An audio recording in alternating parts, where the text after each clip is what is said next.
Eternal by Device Heretic. Chapter 7 Fantasies and Nightmares Part 2. Twilight felt the connection sever this time. It was like having a tooth pulled suddenly. She physically recoiled from the sensation, her horns suffering a sudden jolt of pain.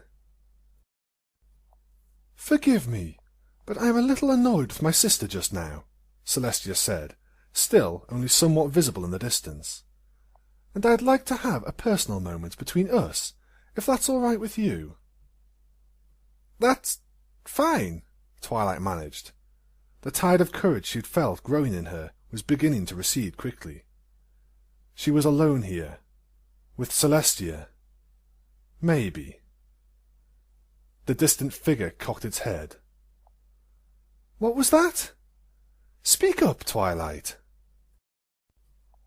"I said it's fine," Twilight called. She shook her head and began the long walk up to the raised dais where the twin thrones of Equestria sat. Behind her, the doors slammed shut. The great hall was such a busy room in Twilight's memory, the centre of so much activity in the palace, day and night, that this empty place felt eerie and unfamiliar, even though she had been here many times. The dying sunlight poured in through the tall windows lining the hall, as well as the great stained glass pieces lining the roof and the bright rosace behind the thrones, filling the room with a red and gold light, with snatches of other colours shining irregularly here and there. Celestia, broken and withered, looked down at Twilight as she approached, smiling weakly. Twilight was close enough now to see her clearly. Twilight shuddered at how haggard and exhausted her mentor seemed, her eyes staring out dully from deep pits, her posture hunched and weak, her breathing laboured. But it was indeed the wasted creature from the beer, animated despite itself. "Princess," Twilight said carefully. "Twilight, I am so glad you felt the summons. Time is short, and we have a great deal to say to one another." Twilight nodded. "We do, if you're who you appear to be." The princess smiled weakly.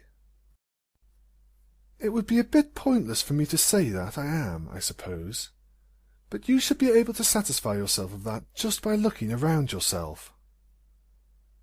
"What do you mean?" "Well, think for a moment about the symbolic significance of where we are and what that might represent in an abstraction of my mind. Work from what you've experienced so far. When you went to the room you stayed in as a filly, for example, you saw something like the maternal feelings I hold for you. And when you went to my chambers—" The princess tried to give a coy smile. Twilight blushed. About that. What you saw there were just stray thoughts. Twilight, please don't be embarrassed. You and Luna were on the right track. I've been stuck elsewhere, trying to fight off the setting of the sun. But alas," she looked out the window sadly. "So now we're here in the great hall." Celestia smiled down at her. "And I'm on the throne again." Twilight frowned. "Back in the saddle, as it were?" "For the time being." Celestia's smile faded. "But the sun is setting, Twilight, and we have to speak before you go." "Go? I'm not just going to leave you. We can figure—" Celestia sighed. "Twilight, my beloved Twilight, please. You've caused enough trouble already." Twilight was taken aback. "What do you mean?" The princess regarded Twilight coolly for a moment, then looked away, seeming uncomfortable. "Twilight, I am trying to think of how to put this so that it's not as harsh as it might be." She frowned slightly, as she did when she was stuck on a bad sentence when writing a letter. "Come up here, will you? Sit next to me." Twilight looked up at her nervously. There was only one other place to sit on the dais, the Black Throne, a slightly smaller version of the one Celestia was reclining on now. "After all, I understand that I have 2 younger sisters now," Celestia said, smiling slightly. "I got a letter about it, you know. This is a perk of being in the family." "Oh, that," Twilight replied, blushing. Nervously, Twilight mounted the dais and approached the throne. "Bring back some memories?" Celestia asked pleasantly. Twilight's eyes went wide. Yes, I suppose it does." She had, indeed, been up here once before. As a very young filly, she had burst into the court session and happily planted herself on the Black Throne and chattered away to the princess about completing her lessons early, much to the displeasure of the court. Lord Flashhooves never let her forget about it to this day. But more importantly, could a figment of Celestia's mind know that? Was it really her? What was going on? Focus, Twilight, focus! The princess sighed. "Those were happier times. They will comfort me, Twilight, as I rest. I want you to know that." Twilight hunched. That... good, I guess." "Oh no." "I'm glad," Celestia said, watching Twilight mount the throne awkwardly. She had had to leap onto it as a filly. Now it was just slightly too large to mount easily, even though it was smaller than Celestia's. Twilight made herself comfortable as best she could, and turned to the princess. "So it's—" She trailed off, her eyes beginning to tear up. "Too late? I'm afraid so, Twilight." Celestia sniffed, herself looking troubled by Twilight's reaction. "Don't cry, Twilight. As I'm sure Luna has informed you, this was somewhat my fault." "Somewhat? It seems—" The blow came out of nowhere. Celestia's wings had jerked, unconsciously it seemed, spreading wide. The leading edge caught Twilight under the chin, slapping her head around. "Oh, I'm so sorry," Celestia said guiltily, eyes wide with sudden distress. "What was that for?" Twilight demanded, terror edging her voice. Celestia looked pained. "It's the fatigue, Twilight. I'm—" Her voice became wretched, the tone of some pony with a chronic illness forced to explain to a group of strangers why they'd just had a fit in public. "I'm not totally in control of my body." The shamed embarrassment on her face was too much for Twilight. "I'm sorry." "Well—" Celestia pursed her lips suddenly, looking as if she were biting back a snap response. "What is it? Please, Princess, you can be open with me." Twilight's moist eyes looked up at the princess, pleading. "I want you to be, if I'm going to lose you like this." The princess looked down at Twilight. A wary frown spread across her features. "Very well, but I warn you, Twilight, this will be hard for you to hear." "I said I'd see you through this to the end, and I will, no matter what," Twilight said firmly. "Twilight, it was very foolish of you and Luna to interfere in this," Celestia said uncomfortably. She looked away from Twilight, face uneasy. "Why? What do you—" Woomph! The wing caught Twilight's head again, almost causing her to fall off the throne. Her jaw ached, having been tossed by the blow. Celestia appeared not to notice this had happened. "I tried to tell Luna many times that this wasn't anything I hadn't dealt with before, but she's always been frightened of the time without me, and this will be a long sleep, so soon after her return." "So you— Ah!" This time, Twilight actually had to grab out desperately for the far side of the throne to prevent falling off. "So I what?" Celestia asked, looking around at Twilight. "What are you doing, Twilight?" "Your wing," Twilight muttered, clambering back onto the throne. Celestia's look of sudden horror and shame chilled Twilight, who said nothing more, trying to look sympathetic. Celestia began. "It's fine, really," Twilight said hurriedly. "Don't even think about it." "Thank you, Twilight. Your selfishness is very... well, yes. Celestia turned away again, staring off into the fading light of the hall. "So, where was I? Ah, yes. So Luna sent you here after I tried to keep her out. I had hoped she'd get the message, but apparently not. I know you two were just trying to help, but... we didn't know what else to do." The crook of Celestia's wing pounded into Twilight's side, knocking the air from her.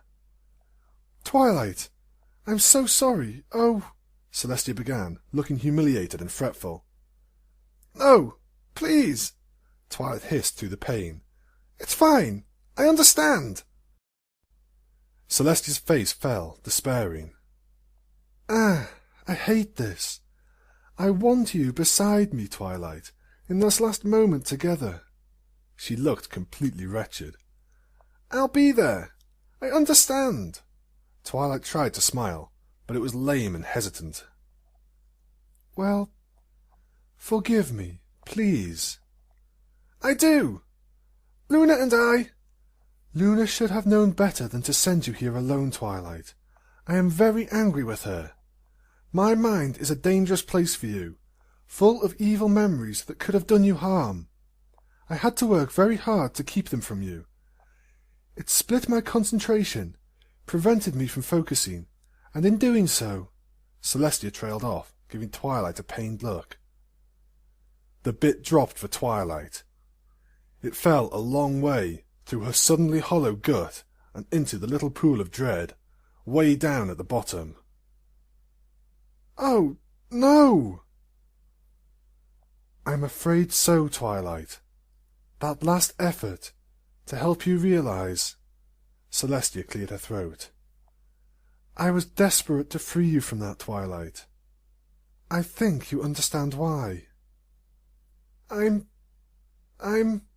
Twilight stammered, tears now flowing unrestrained from her eyes. "I didn't mean to." "I know you didn't, Twilight," Celestia said, as her wing lashed out again. "Ah, boy, this filly's strong," Applejack cried, turning her head away from the thrashing wing. Rainbow Dash grunted against the latest buffet. "I could break your leg with my wing. I don't even want to think what she could do. Man, you never think about it, but she's huge." The pair were doing their best, but Celestia's huge, broad wing was much, much stronger than it looked. Wilted, greying feathers flew in all directions, seeming to burn away into little puffs of ash in the air.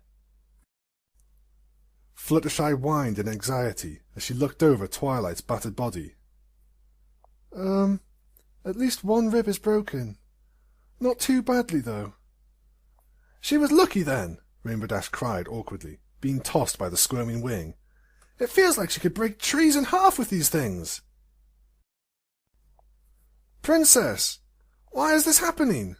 What's going on?" Spike cried, his arms wrapped around Celestia's forelegs in case they started moving too.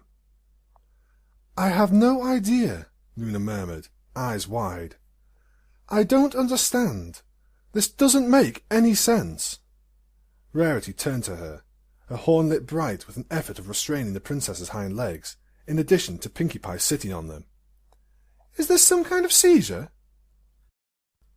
Luna didn't answer. If it had been a seizure, that wing blow wouldn't have had such precise form. It was a sign of how peaceful modern Equestria was that Rainbow Dash didn't recognize it for what it was. Once upon a time, any Pegasus would have seen it in the same way an Earth Pony knew a good book when they saw one. There was no way it had been unintentional. It took concentrated effort to make the wing roll in its socket correctly to strike something that was so close. But with Celestia's strength, It should have neatly snapped Twilight's backbone in two. It wouldn't have been the first time Luna had seen her sister do that, after all. The blow had been carefully calculated to hurt, suddenly and quite badly, but had been checked so that it wouldn't do any real permanent damage. And now the wing was just trying to slap Twilight with the broad feathers of the trailing edge, which was frightening and confusing, but not particularly dangerous. A sudden insight struck Luna. It had been meant to wake Twilight up. The Princess of the Moon looked to her sister, who looked as peaceful as anything, for all that her wing was now thrashing in the grip of two powerfully built mares. Celestia was at war with herself, just as Luna had been one dark night so long ago. It was beginning to dawn on Luna that she was going to have to force her way in and endure the darkness once again, for both Twilight and Celestia's sake, if she wanted any explanation for what was going on whatsoever. All to spare Celestia's pride the shame of admitting she was wrong. Luna stared down at the two, chewing her lower lip anxiously.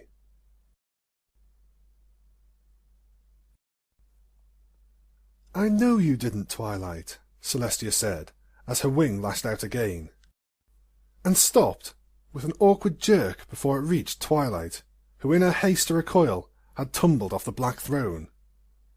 Celestia stared at it. Twilight blinked, panting furiously. Fear paralyzed her as she looked over the edge of the throne. Suddenly, Celestia's wasted appearance didn't seem pathetic and heartbreaking. She seemed monstrous in the red light of the dying sun. "Twilight," Celestia said calmly, "please, don't be frightened. Be strong for me." "What's going on with you?" Twilight asked, eyes wide. "What is this?" Celestia looked at her coolly, eyelids drooping. "Well, this is a mental realm, and I am somewhat angry with you, and Luna. But please, don't misunderstand. If things were more under control, I don't—" "Angry? At me?" Twilight asked, not really because she disbelieved it, but because it seemed like the thing to say. She unfroze and walked around to the front of the dais, facing Celestia, who looked down on her with imperial dispassion. "Yes, Twilight," Celestia said. "Wouldn't you be? I wish you two would have just trusted me. I don't think I've given you any reason not to." Anger flared in Twilight's heart, her shame and sadness leaving her unable to control the sudden, fierce rage. "You gave us all kinds of reason not to. You insisted on dealing with this one thing, on your own, not telling us anything, not letting us help you like you always do. And you hurt me, Princess. You could have destroyed my mind." She stamped a hoof, making a loud snap which echoed through the empty hall as a punctuation to the sound of her fury. "Twilight, my powers were out of control because of these events, and I was upset. I just wanted to talk to you before it was too late, and things got away from me. I'm sorry." "Sorry doesn't explain—" "The issues between us have made all of this." And here Celestia waved a hoof to indicate the fading lights surrounding them. "So much worse, but they are unrelated to each other. They've just complicated the situation, motivated you to come here seeking answers as much as any concern for my health, I understand." "Don't you think I deserve some? Here, at the end of everything?" Twilight said through her teeth. Celestia regarded her coolly from the throne. "I have given you such answers as I can. Now you must leave. It's not safe for you here." "Stop this!" Twilight's eyes lit up with fury. "I don't want to leave you alone. I know you're scared. There must be something I can do to help you." "Twilight Sparkle!" Celestia roared, standing suddenly to her full and impressive height. Magic whirled around her, furious and terrifying. Even Twilight, who had now and again wielded tremendous energies beyond imagining, recoiled from this display of power. "Do not think that because I am setting that I am some incompetent invalid, demented and broken. I am still your princess. Twilight whined and fawned before this awesome spectacle. The royal Canterlot Voice's full power and authority did not brook defiance from mortal ponies. The powerful magic faded away, and Celestia collapsed onto the throne, looking exhausted. "Trust me now, Twilight, as you used to," she said, in a voice weary beyond imagining. "Come here, please. I am angry, but it's just this whole situation. It's unfair to both of us, brought about by everypony's mistakes. I will not hurt you. Let us take our leave of each other in peace. I beg you." Twilight looked up at the fading princess, who now looked tired and sad, head hanging in miserable fatigue.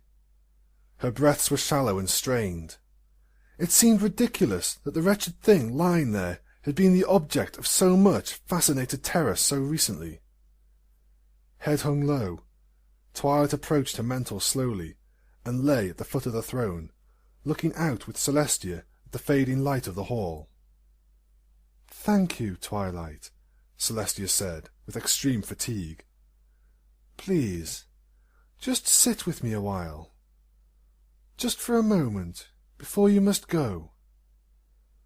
They sat together, Twilight Sparkle at her mentor's feet, one last time. Just sitting, quietly. There was peace of a sort, but it was the anxious peace of deathbeds and train station terminals and every place else that has ever had to suffer the permanent parting of two ponies who love each other intensely. Time seems to both stretch on forever and speed by, moving towards the inevitable moment of separation in whatever manner suits least.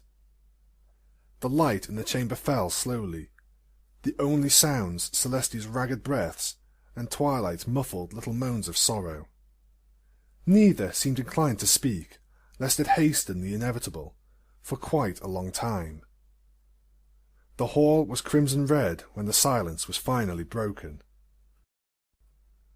"Twilight," Celestia said. "It's time." Twilight looked up at her, the tears that she'd been forcing down through the long silence now bubbling into life. "Princess?"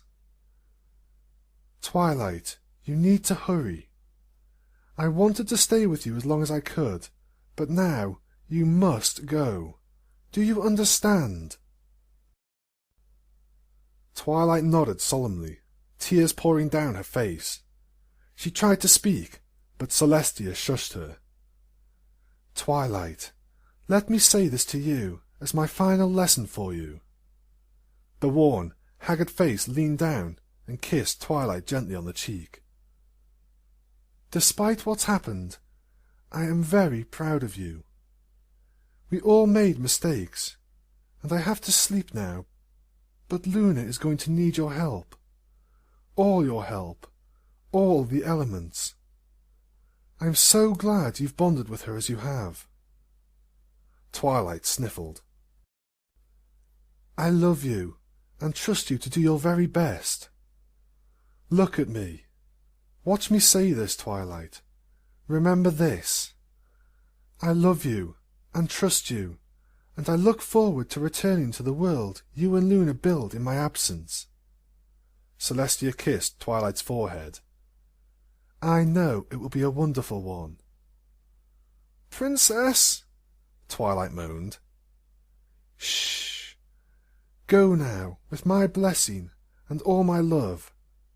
I am sorry to have to leave you like this, but learn from it. Grow. Blossom, Twilight, in Luna's moonlight, having grown under my sun." Celestia leaned back, looking more tired than ever. "I love you, Twilight Sparkle, and always have." "I love you too," Twilight burbled, her voice thick with unbearable sadness. "Oh, I can't do this. I can't leave you. Nothing's been resolved. Twilight, time is short. Celestia raised her head, and the doors at the far end of the great hall opened, a hazy, bright light bursting in the frames, obscuring what lay beyond. Long goodbyes only extend the pain for everypony, she observed. Remember me fondly, please, as I will remember you. But, Twilight, please, Celestia pleaded. You're only endangering yourself. Don't burden me with that as well. With one last look of desperate sorrow, Twilight turned and began the long walk down the hall. Her enthusiasm as she had approached the great hall, her path seeming so clear, mocked her now. The pep talk from her friends, well, it had gotten her here, to see this through to the end, no matter what, and it looks like she had found it. Twilight desperately wished they could have stayed with her, that they could have been whispering reinforcement and advice and love to her through this entire conversation which had gone so poorly. Everything she could have imagined going wrong had. Nothing was resolved, nothing clarified. And it was, and she had feared it would be, all her fault. Well, not all. Celestia had admitted that she had made... Despite her misery, Twilight frowned in curiosity. She hadn't explained what that had meant. She could have, but she didn't. Your problem is that you're always thinking of ways you're not doing things right, or ways that things can go wrong. Twilight paused. Why had she remembered that?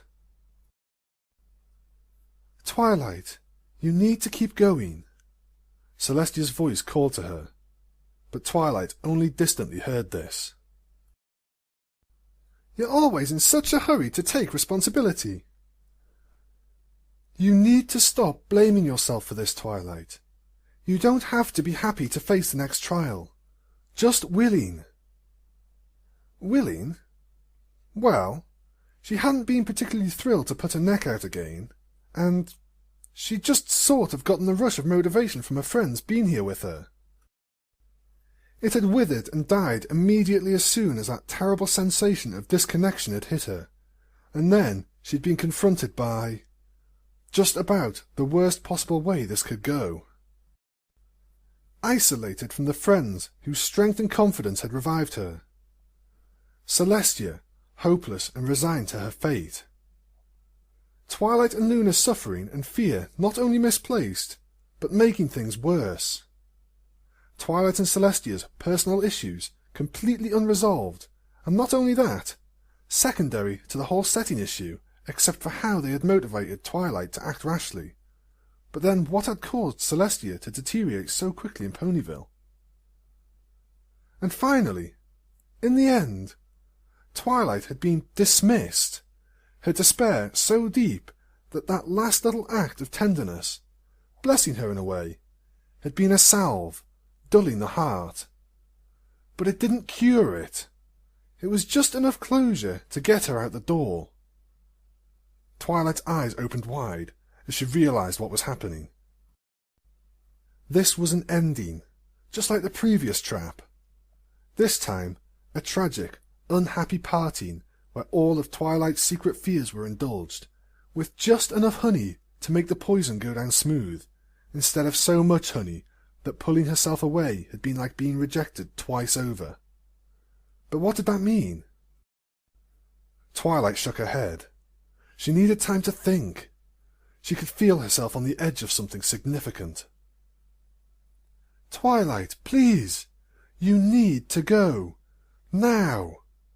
For a being on her last legs, Celestia still had an unusual amount of bark left in her. Twilight ignored her, standing stock still, her mind whirring away for the first time since she came into this terrible place. For the first time since she had entered Celestia's mind, really. This Celestia had seemed so real, and she knew so much more about what was going on. Just like Twilight herself did. just like the previous vision knew more than the one before it, and that one had been more knowledgeable and complex than the one before that. The longer Twilight was here interacting with this environment, the more clever and subtle the traps. Think, Twilight, think! Twilight! Celestia snapped. Go! No, Twilight said quietly. Her face raised from its miserable sorrow as the pieces began to click into place. A familiar expression of dawning realization spread across her features, a fierce smile of understanding gleaming in the dark. This latest Celestia stirred. I had hoped you would have had the courtesy to part company with me with some decorum, Twilight. I know you're upset. You didn't call me by my name this entire time, Twilight said automatically, as the realization struck her. You can't, can you? I called you by name many times, but Twilight Sparkle, Celestia said irritably. Does that satisfy you? Twilight grinned darkly. That is only one of the names that means me, and it's not the one she would use to send me away for the final time. You just proved you're not her. Not that I really thought you were anymore, I have to say. Twilight turned on her heels. I'm through playing games with visions and shadows. Do you know where she is? Tell me! The Celestia's eyes narrowed. I am no longer asking you to go, Twilight Sparkle. I'm telling you. Go, now. It seemed to have given up the charade of being the real Celestia, which suited Twilight just fine. I'm not leaving without speaking to the real Celestia. I'm going to see this all the way through, to the very end. I owe her that much. I won't leave her now, when things are at their worst, Twilight declared. What are you? Some sort of gate guard? Can you send me where I need to go? Answer me! The Celestia on the throne gleamed bone-white in the crimson light of the phantasmal sunset. That was not a request, Twilight Sparkle. Go, before it's too late. If the sun sets while you're here, death will be your only reward for your misplaced sense of purpose. Twilight sniffed the last remainder of her sorrow and spat it onto the floor in front of her in a display of resolute defiance. I will not! For some pony so dedicated to her princess, you're awfully disobedient, the vision said. Its mane and tail burst into searing, bright blue flames. One final lesson for you, then.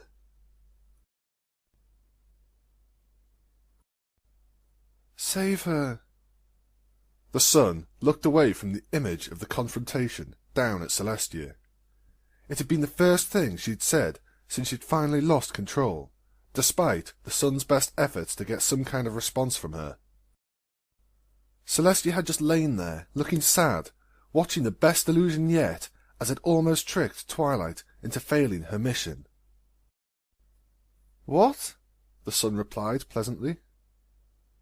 Please, Celestia said. Her voice was a tiny whisper, so drenched in shame that it was toneless. Save Twilight. Get her out. I'll do anything you ask. Just don't... Celestia looked away, the remnant of her pride catching up with what she was saying. Just help her. You can. Oh? Then you'll agree to set, will you? Anything. The sun pursed her lips. Well, I say that as if I need your permission anyways. I could do it right now if... No! Celestia gasped. She looked away from the sun's smug grin, looking humiliated. So you just want her out, do you? No heart-to-heart with your faithful student? The sun's voice was as mocking as it had ever been. She seems to have a great deal she wants to talk about. Her determination after everything she's gone through is actually rather touching. Celestia shook her head. It's not important anymore. She just needs to get out. I just want her to be safe. That's all." "If that's your attitude," the sun grinned, "absolutely not."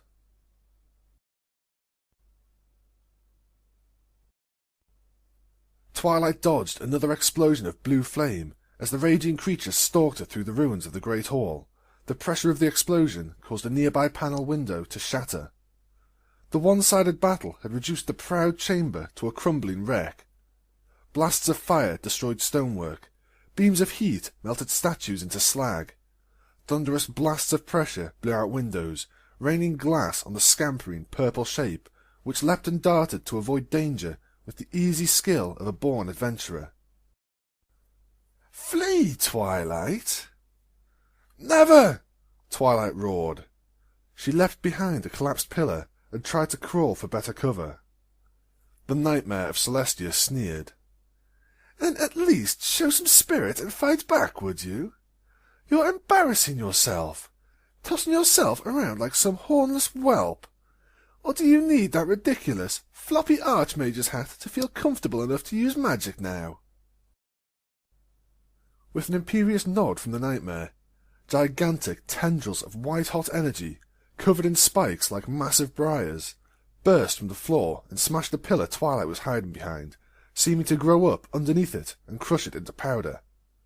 The unicorn yelped in terror and fled to a teetering statue of a ship.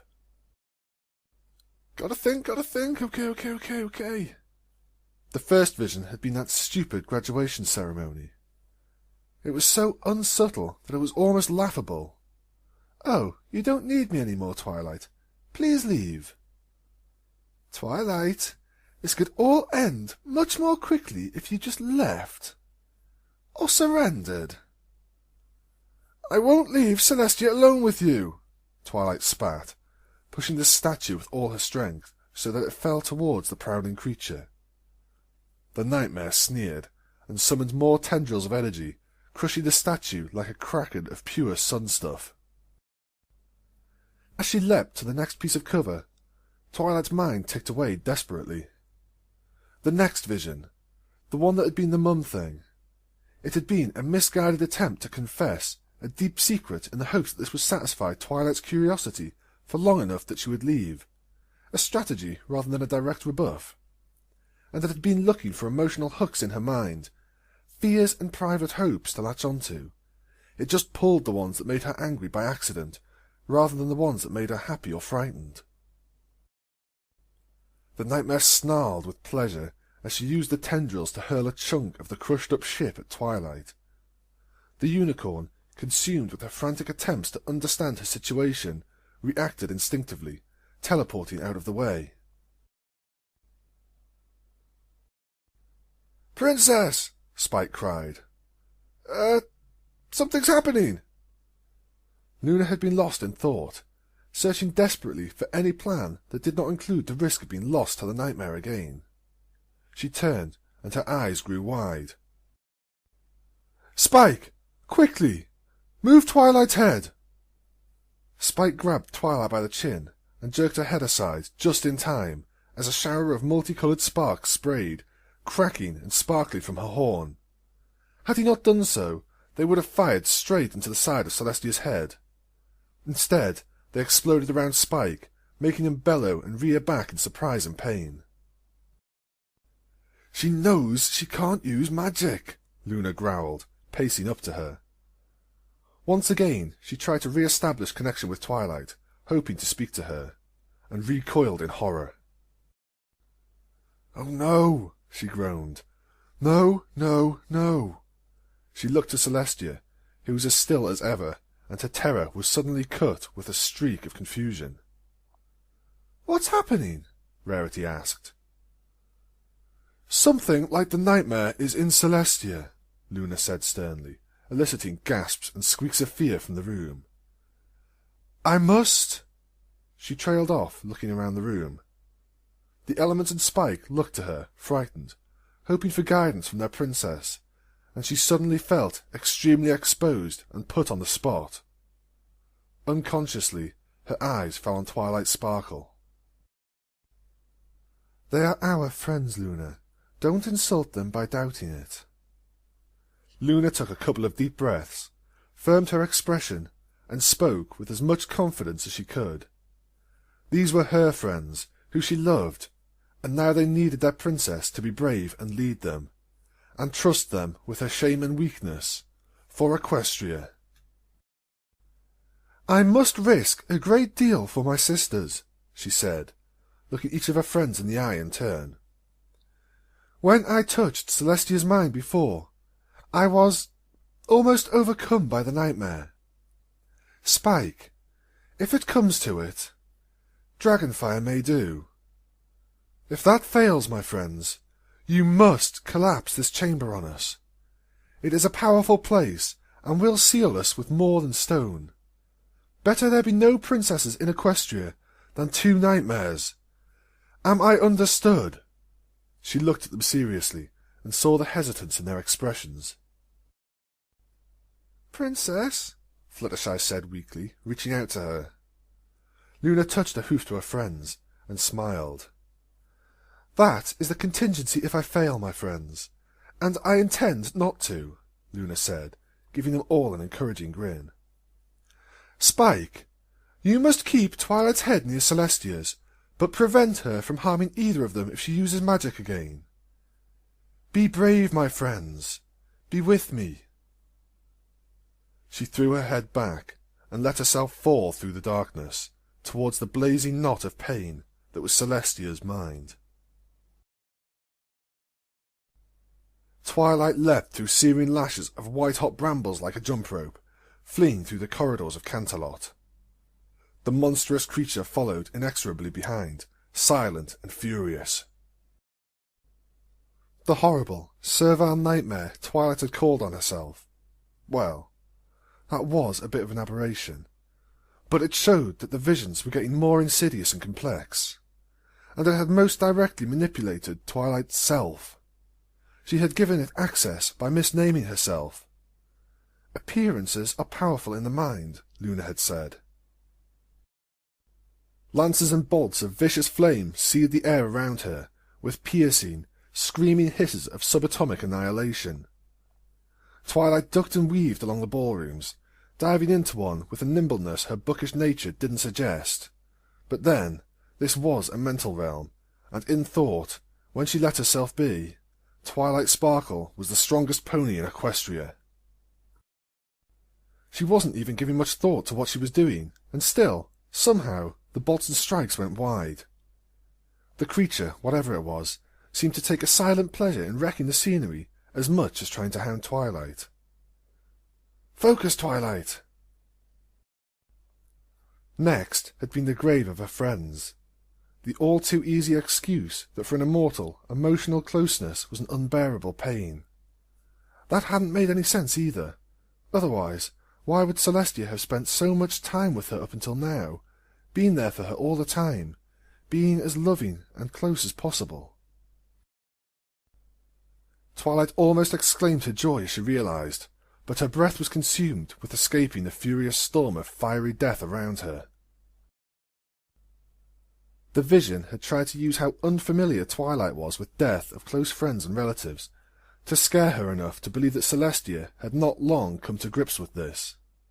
No, Twilight and Celestia had been intensely close, and separated over time, which was partially Twilight's fault, of course, but there was still the mystery of Celestia's motivations.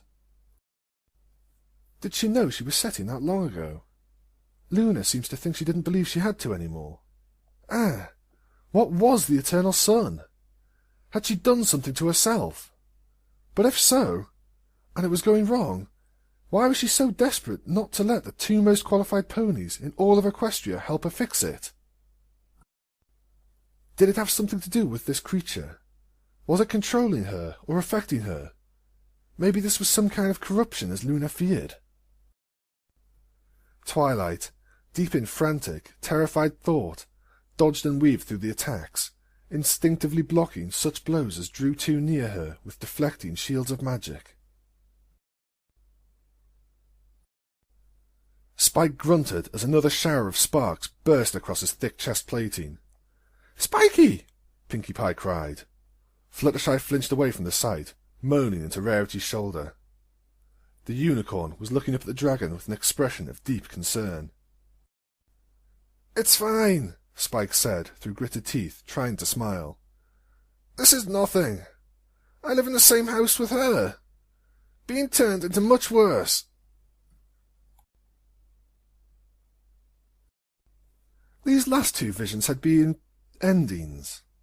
First, a happy ending, where everything was fine. Better than fine.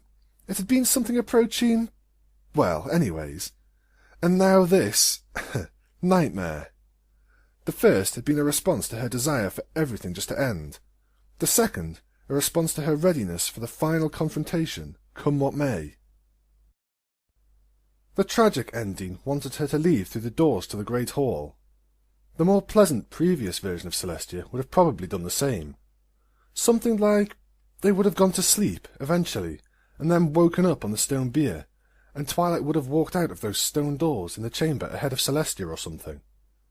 Willingly leaving was the point, happy or no. "Okay, Twilight, think this through. You're getting close." Around her, the long galleries leading up to the observatories and greenhouses suffered a long string of detonations running along the huge panel windows, showering the unicorn with glass as she leapt through erupting, grasping tangles of the thorny tendrils of sunlight. Something in Twilight told her that she was onto something, wondering what this creature was. But her information was limited, and too often limited to what the creature had said, which was untrustworthy. Or was it? The first vision. It had been so completely false that Twilight hadn't even thought for a second she was anywhere significant. The visions had grown more and more knowledgeable each time, the things they said borne out by events, especially these last two. A little breadcrumb of quotable wisdom occurred to Twilight. The best lies are the truth, plus or minus one fact. So which was it in this case? Was Twilight missing a fact, or was she accepting something false as true? Certainly the explanations of this latest Celestia had given were reasonable, but as Twilight had originally noticed, they had glossed over a great deal. She admitted mistakes, but never elaborated on them. She implied a lot, and seemed to know that Twilight's mind would fill in the blanks. For example, the creature had implied it was the real Celestia because it was present in the Great Hall, implying that the throne room represented... no, wait. Other way around. It implied that its presence in the Great Hall, on the throne, represented a position of authority and centrality to this whole affair, which made a certain amount of symbolic sense. But now that it was clear that this wasn't the real Celestia... Twilight, lost in thought, tripped on a fallen, ornamental planter and slid across the tiled floor, throwing her to the ground, where she slid and skidded to a halt against a tall lectern. Tossing her head, she looked around desperately, horror growing. She ducked into one of the ornamental greenhouses, the one where she had given her first doctoral lecture, in fact. In times of stress, your body remembers stressful places. She had trapped herself in a room that begged to be turned into a blizzard of glass shards. Desperately, Twilight sought any exit except the one through which... "Ah, and so our little chase comes to an end," drawled the nightmare of Celestia, appearing in the doorway. With careless, lazy blows, the creature sent lashes of energy out from itself, throwing the ornamental displays of rare plants and exotic flowers through windows or smashing on the floor, the noise and violence terrifying in its wanton pointlessness. "Twilight Sparkle, I offer you one last chance to go willingly. One way or another, you will be removed from this place." "I won't leave her," Twilight growled, channeling her fear into defiance as best she could. "I'm close to her, I can tell. I've almost got this figured out." "Go now, little creature, or I'll strip the flesh from your bones, one limb at a time." The nightmare's lip curled into a pleased sneer, as if it looked forward to listening to every sob of agony. "An empty threat!" Twilight held her head up proudly. "I'm in Celestia's mind. She's already shown me that she won't let me be hurt." The blow was sudden, and Twilight didn't even have time to react to it. white-hot lines of staggering pain, so intense that her mind couldn't protect itself from them, seemed to just appear on her sides as she was thrown across the room into one of the nearby shelves of horticulture tools. They fell around her in a shower of clattering metal as Twilight's mind reeled, both from pain and the shock of this last little confidence being stripped from her. "You were saying?" the nightmare said, with a vicious grin. Another set of white-hot tendrils waved itself in front of the trembling form of Twilight, who quailed from them with a lame little whine of terror. "Perhaps you'd like to reconsider your defiant—" A howl of deep, manic laughter sung out, growing closer from the hallway. The nightmare of Celestia turned an irritable expression of curiosity over her shoulder, imperiously looking to see what the interruption was.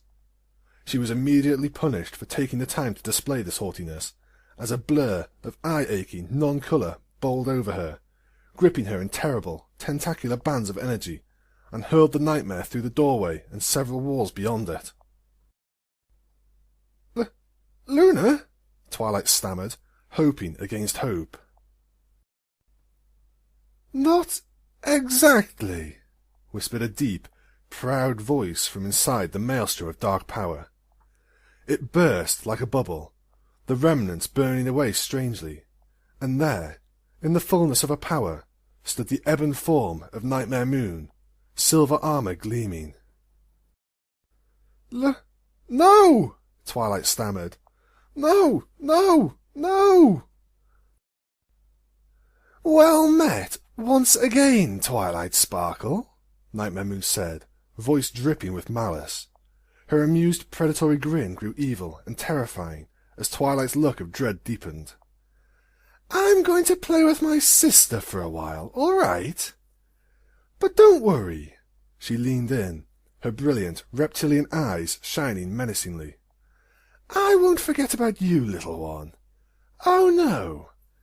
I have some special fun in mind for you."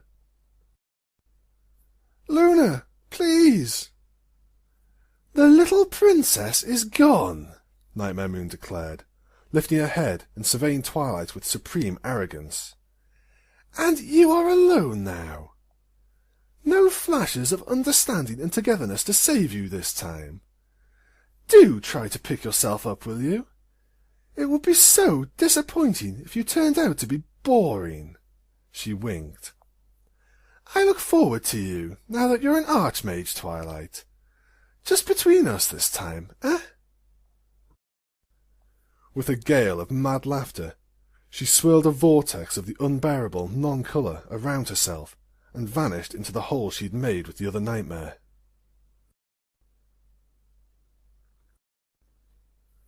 Luna, her eyes blazing white with terrible power, screamed her agony.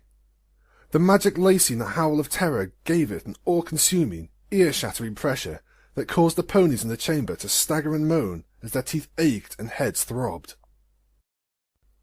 Spike shied away from the pain, but resolutely held Twilight's head, slightly proud of Celestia's, as the princess had ordered, even though the bursts of magical sparks had appeared to have stopped. His chest scales were scored and burned here and there, no worse than they had been before, as he had said, but in much more trying circumstances than he had ever wished. Though his sensitive ears rang painfully, he was watching Luna carefully and uncomfortably, little snakes of green smoke leaking between his teeth. Weird energies, black and yet not black, swirled around the princess as her deepest fear assaulted her relentlessly. Angry red welts raised on Twilight's side like she'd been beaten. Spike's eyes opened wide in terrified anger, as, for the first time, he really roared, fury at his confusion and impotence, fueling the very first sounding of the proud war cry that lived in his draconic heart, but it was barely audible over the banshee howl of the princess as darkness threatened to consume her. "Oh my! Things are getting very exciting, aren't they?" the sun mused, but its mocking, sarcastic tone was hollow and troubled. Celestia lay there, eyes closed, occasionally flinching when Twilight let out a little shriek of pain or terror.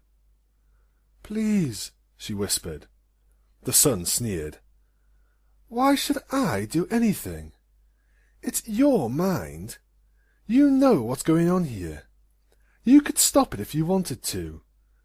You could—" "I can't," Celestia murmured. "I can't any more." The sun's head raised in shock. "Can't?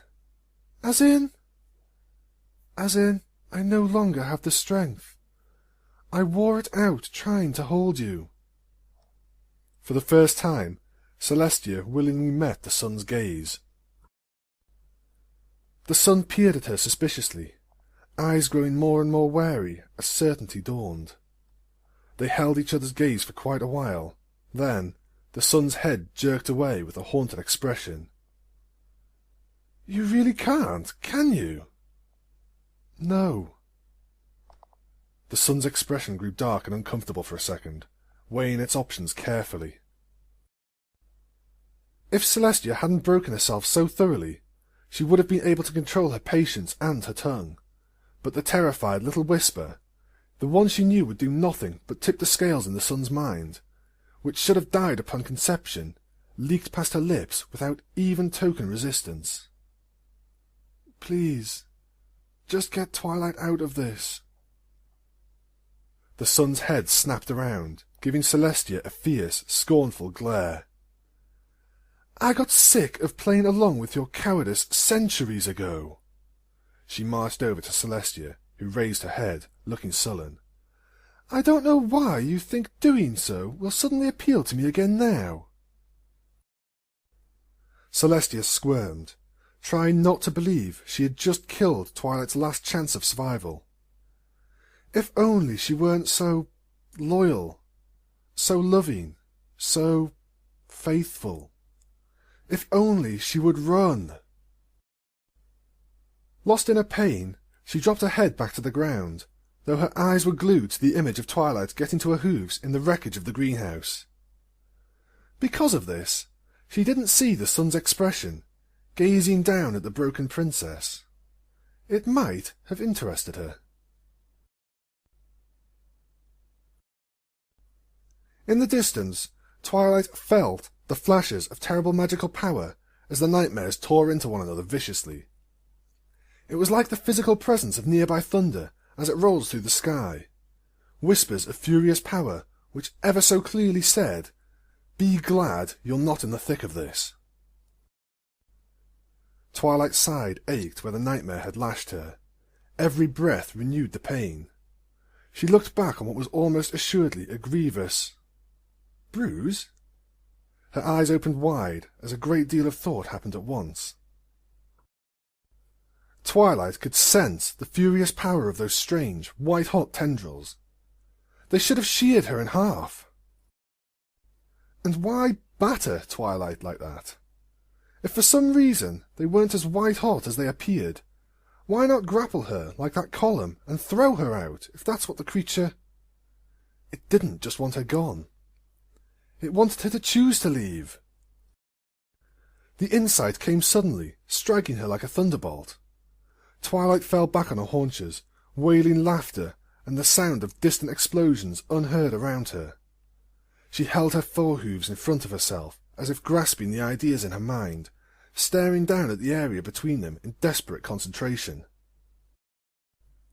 This creature had been trying to scare her off, drive her away, frighten her with more and more pain since the very beginning of this last vision.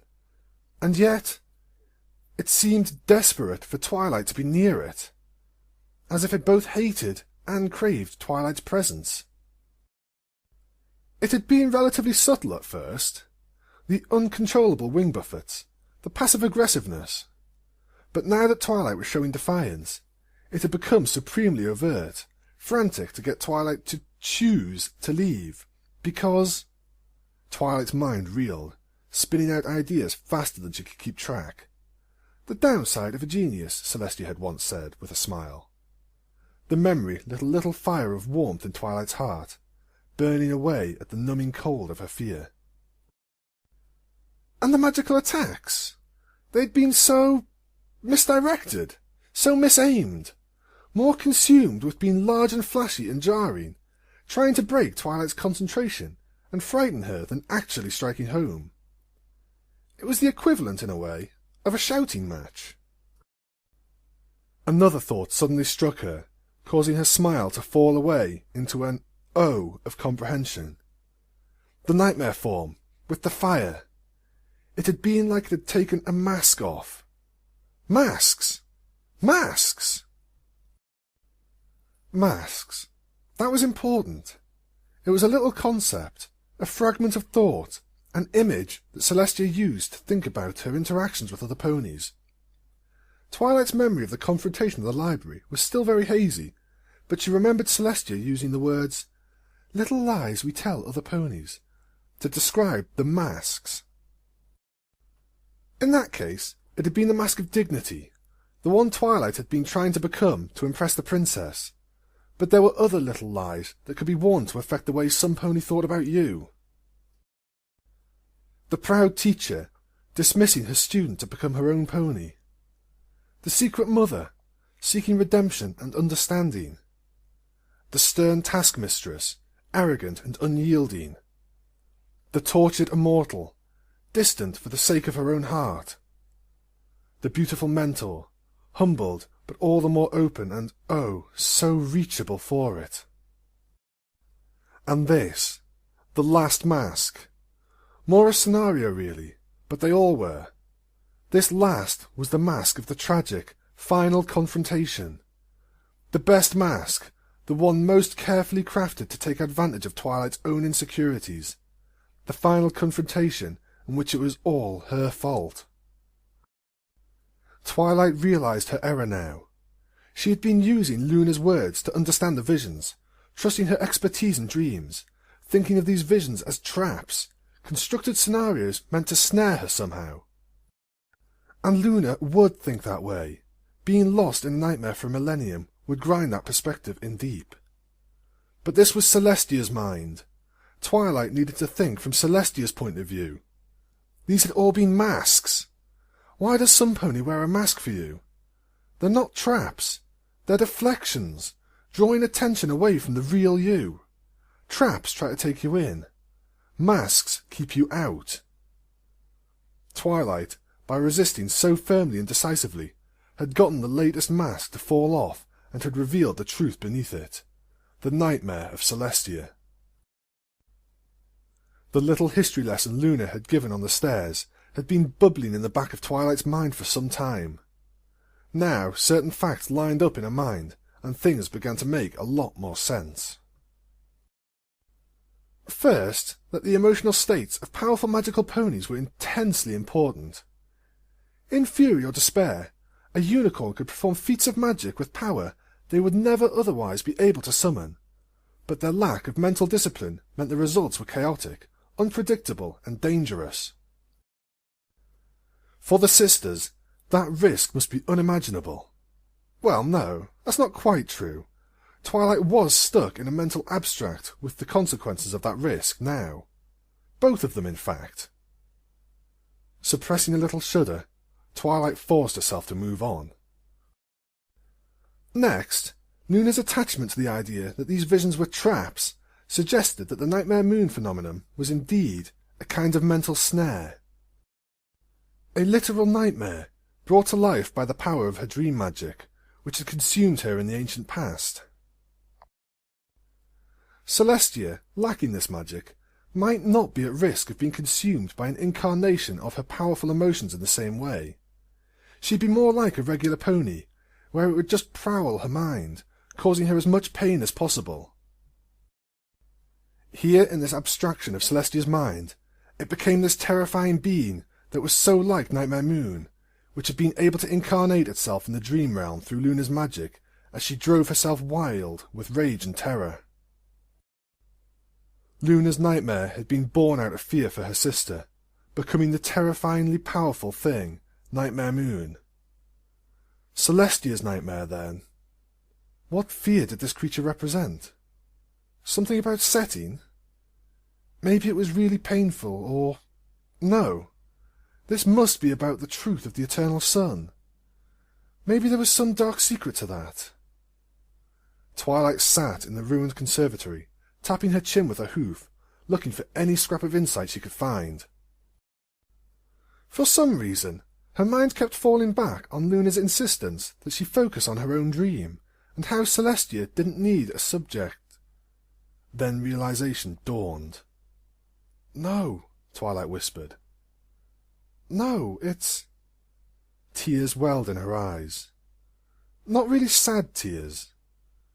In some ways, they were tears of relief.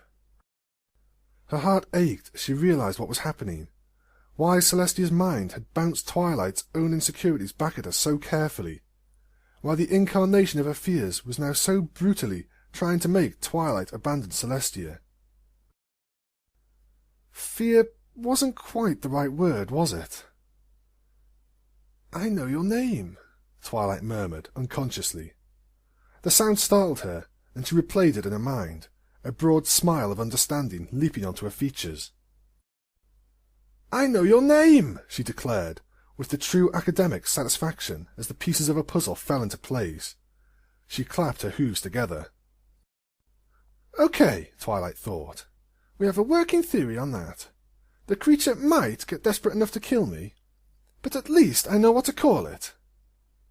Twilight turned to the hole made by the warring nightmares, hearing now the spectacular roar of their battle, and she understood what she had to do. She smiled, very slightly, and put one hoof before the other. "Twilight, no!" Celestia gasped. The sun looked up from where she was reclining a short distance away with casual interest, eyebrow raised. The images of Twilight's determined little smile and firm hoofbeats consumed the princess's attention. As Twilight had sat musing, Celestia's face had been a miserable battle between something approaching terror and the smallest little hint of pride. But now, Celestia's horror was evident. Her eyes were wide and unblinking. Her slack jaw drew in shallow, panicky breaths. The sun looked away again, inspecting her hoof with a bored expression. My, she is a brave one, and clever. Heart of solid gold, too, it appears. She gave Celestia an extremely patronizing grin. You sure know how to pick 'em. I have to give you that much. She'll die, Celestia whispered, turning to the sun, eyes wide and hollow with dread. Faithful to the end, then. An honourable death, as so many ponies have written bad poetry asking for, the sun said, turning to her and smiling smugly. Although, of course, she won't die. Not right away, at least. But she'll be much less fun at parties, lacking a mind. Don't you care? The sun rose from where she was reclining and walked over to Celestia, smiling pleasantly. Deeply, Celestia. Deeply. Don't you? Of course I care, Celestia stammered, a tear beading down her cheek. Please, do something. I can't any more. I'll do whatever you want. Oh, don't beg. You're just embarrassing yourself more than you already have, the sun said, a happy little smile becoming, with terrifying speed, a savage sneer of utmost disdain. And anyways, you should know better than to cry favours from me. You know exactly what you need to say to make me go to her, what you need to ask. So ask. Celestia's eyes flickered from the sun's expression of disdain to Twilight leaping nimbly through the ruins of Canterlot Castle, approaching the great hall where the nightmares awaited her. The princess's lower jaw trembled, desperate little noises rising in her throat as terrified little sobs threatened to overwhelm her. Say it! The sun roared. If Celestia had been in a better state mentally, the edge of desperation that slipped into the sun's voice wouldn't have escaped her attention. Twilight rounded the last bend again, or would have if it still existed as anything but wreckage. Instead, she was leaping through the remains of walls, her surroundings covered in horrific burns and scoring, some of it still being eaten away by exposure to the insane power of raw nightmare, distorted weirdly and dripping upwards like water in reverse. Twilight shuddered as one such droplet shattered on the ceiling with a little scream of unreal energy. She peeked through a blown-out wall into the hall, and saw the nightmares sitting opposite one another on the dais in a weirdly calm fashion. The thrones had been reduced to cinders and ashes, or half fused into the floor by a distortion of reality, surrounding the two dreadful creatures in smoking heaps of metal like a burst-open rib-cage, a truly macabre display in the red light of the dying sun, which poured into the wreckage of this magnificent place like blood from an open wound, thick and horrible.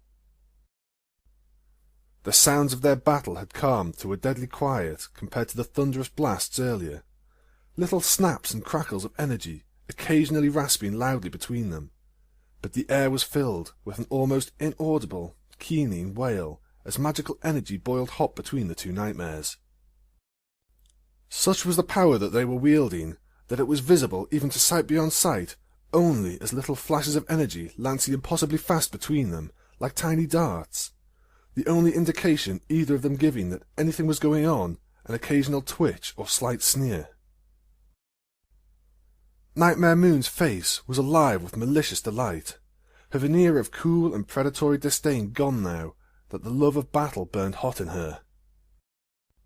Her smile was lunatic, broad and terrible, a creature deriving perverse joy from destruction and the promise of a worthy opponent's brutal and messy end. The nightmarish vision of Celestia responded with a stare of proud, intense fury, deliberate and impending as a distant hurricane. Twilight pulled her head back into cover, eyes scanning back and forth, unseen, as she desperately turned her mind inward to think of something to do. Now that she understood what was happening, her first goal needed to be... "Oh dear, our little jewel seems to have a witness. How delightful," Nightmare Moon purred. "Or did you call her as a second? After your weak showing, I could go for seconds," she chuckled, a dreadful sound dancing on the very edge of sanity. "Do come out, Twilight Sparkle. We both know you're here." Twilight hesitated for a moment, then stepped through the hole and into the hall, slowly pacing forward, trying to keep some significant piece of rubble between herself and the nightmares as best she could.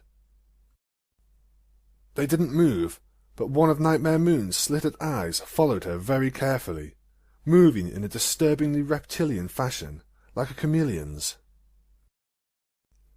"Stop hiding, little one. It doesn't impress," Nightmare Moon continued.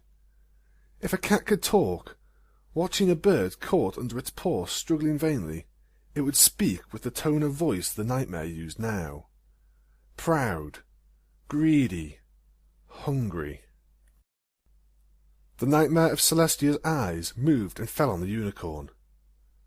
"Twilight Sparkle, the door is still open to you," it said in a voice filled with imperial arrogance and iron fury.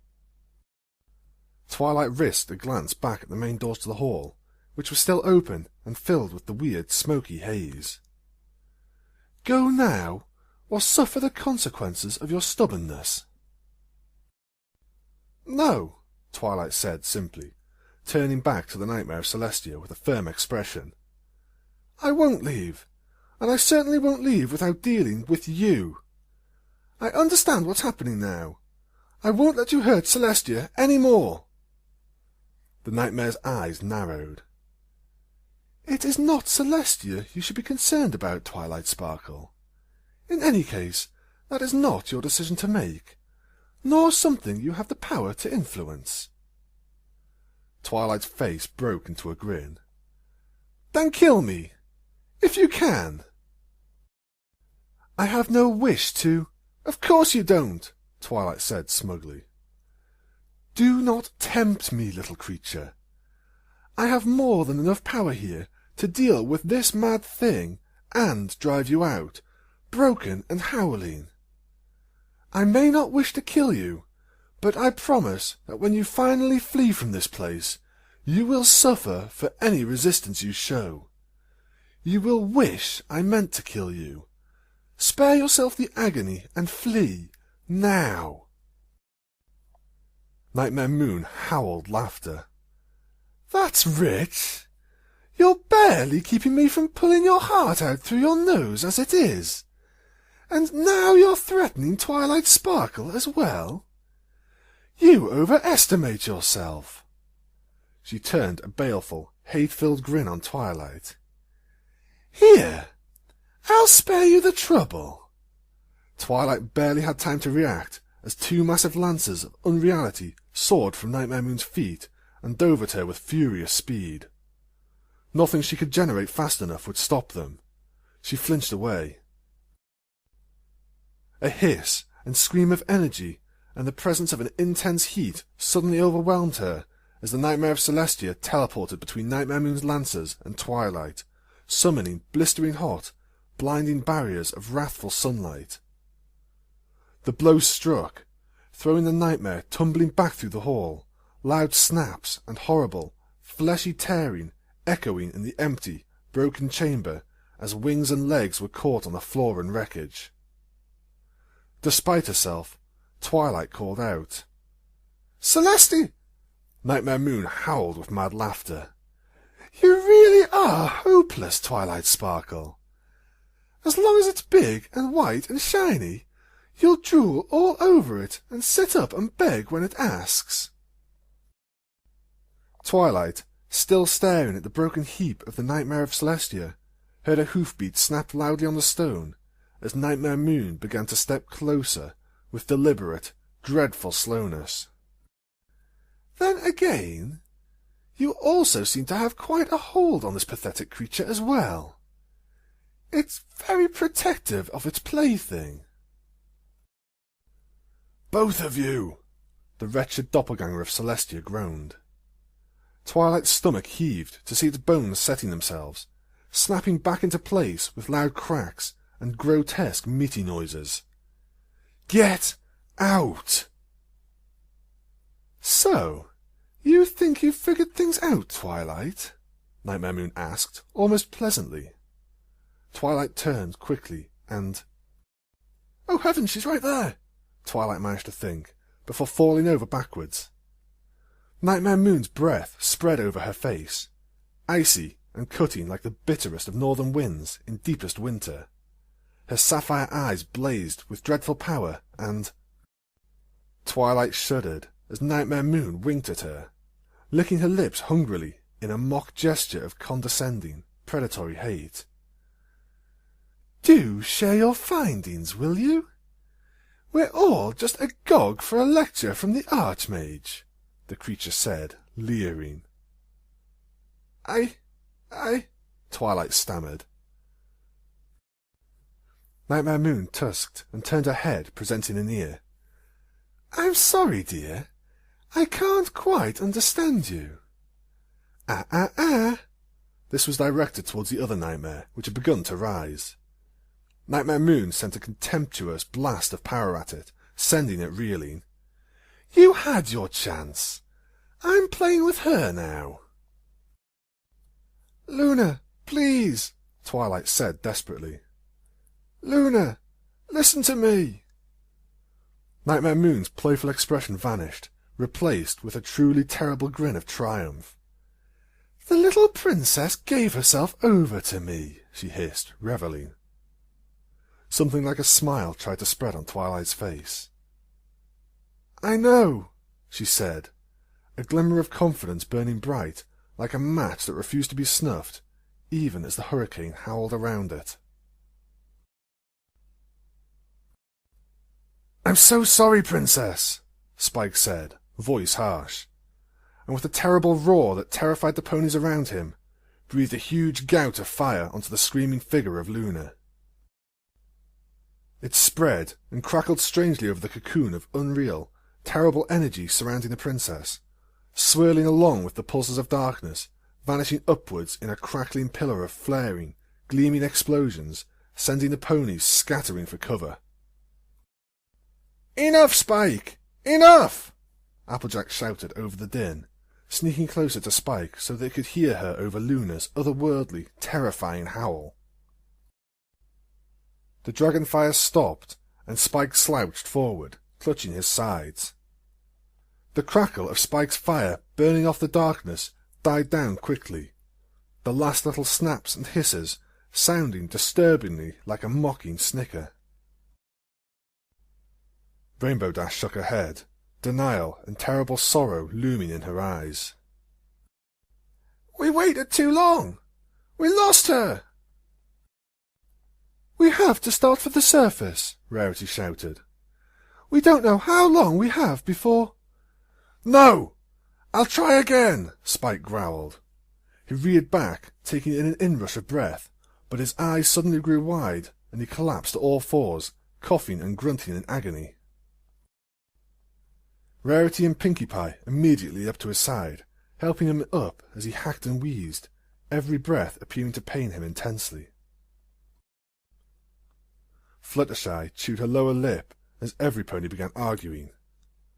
Applejack and Rarity took sides against Spike and Dash, tempers inflamed by their fear and desperation, as well as memories of the agonizing discussion about whether Spike should obey the princess's command. Fluttershy and Pinkie Pie had tried to stay out of it, both of them disturbed and deeply frightened by everything that was happening. She looked to Luna, whose face was a study in terror and pain, and felt a very, very familiar need rise in her heart. "Hey, wait! That always works in stories. All right, Fluttershy, time to save the day." Applejack looked up, and her eyes went wild with panic. "Fluttershy, no!"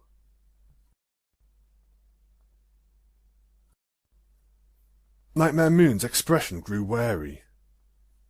"What?" Encouraged by this for no reason at all, Twilight lunged forward and grabbed Nightmare Moon's head, pulling it to her own until the icy cold of the Nightmare's arm was pressed hard against her forehead. Their horns clicked against each other awkwardly. "Luna, listen to me! We've been wandering around an empty mind. It's been doing nothing but reflect our own fears and insecurities back at us. None of this is what Celestia really thinks or feels." "Ah!"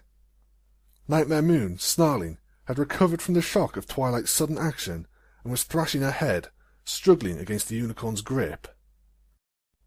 "And I know why you're always Nightmare Moon when you touch Celestia's mind. Please, listen to me.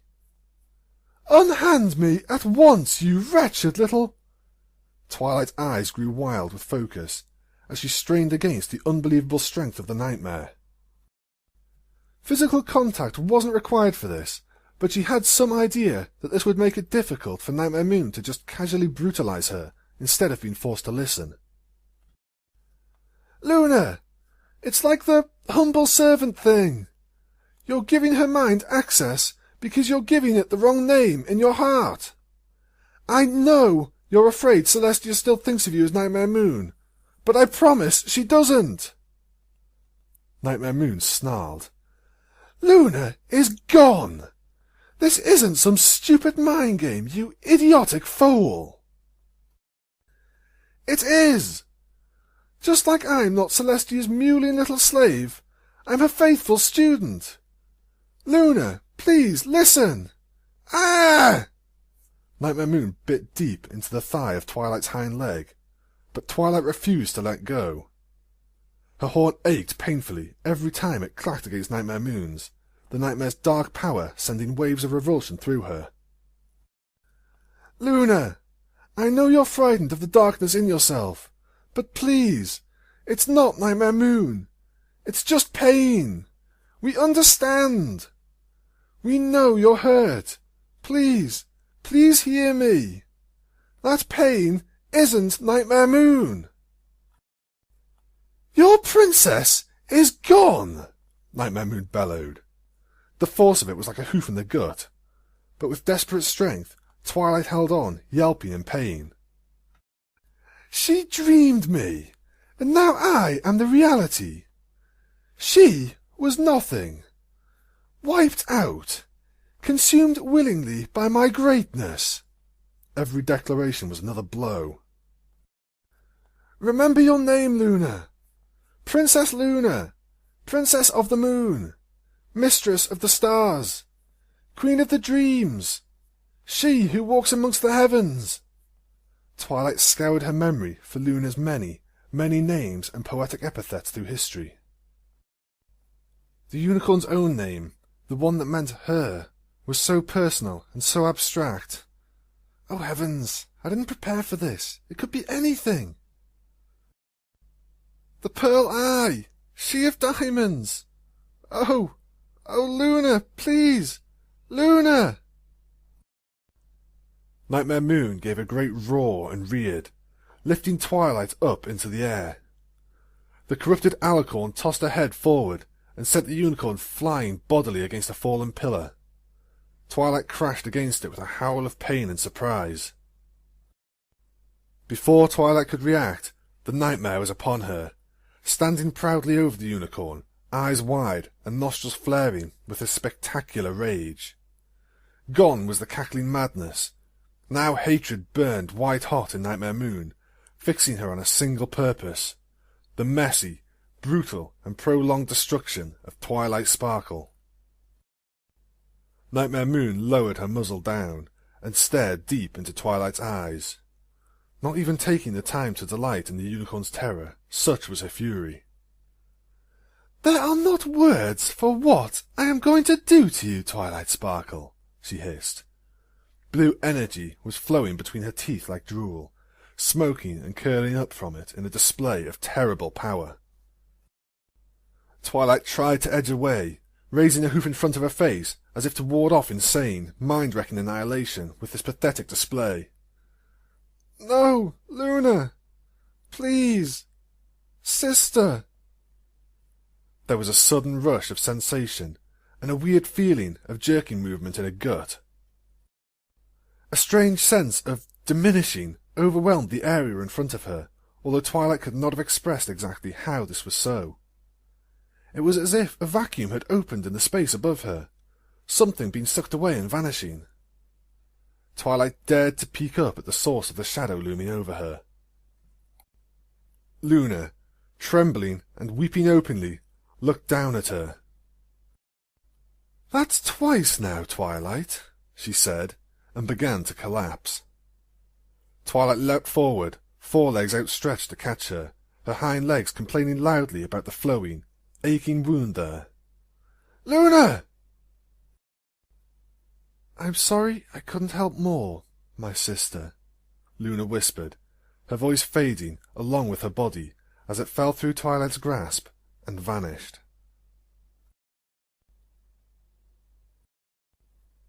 Luna blinked and immediately felt panic grow in her. Her torso and wings were being restrained. "Princess?" asked a quiet voice. Fear and hope mingled into an awkward murmur. "Fluttershy?" Luna rasped, her throat in agony. She looked down into Fluttershy's face, which was miserable with tears of relief. "Oh, thank goodness," the Pegasus sobbed, burying her face in Luna's chest. "My hug worked." The princess looked around to see every pony else stopped in mid-shout as they leapt to stop Fluttershy from touching her. Spike was giving her a particularly wary glance, rubbing his throat, and she nodded at him gratefully. Yes, dear Fluttershy. But you need to let me go," Luna said awkwardly, patting the now sobbing Pegasus on the head. The embrace ceased, but Fluttershy looked up at Luna miserably. Luna tried to give her a hopeful smile as she rushed over to Twilight and Celestia. "This is far from over."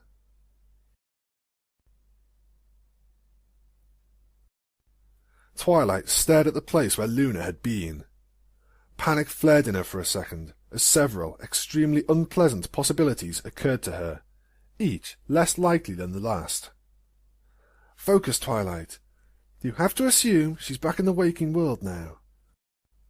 "Well done," Celestia's voice said calmly. Twilight turned, looking over the collapsed pillar at the restored form of the nightmare. Instinctively, she fell backwards, scrambling away from the terrifying creature, despite the screaming protests of her aching limbs. The nightmare calmly stepped over the rubble and stalked after Twilight, growing nearer and nearer with every step. The unicorn struggled desperately to get to her hooves, but the creature was already close. Too close.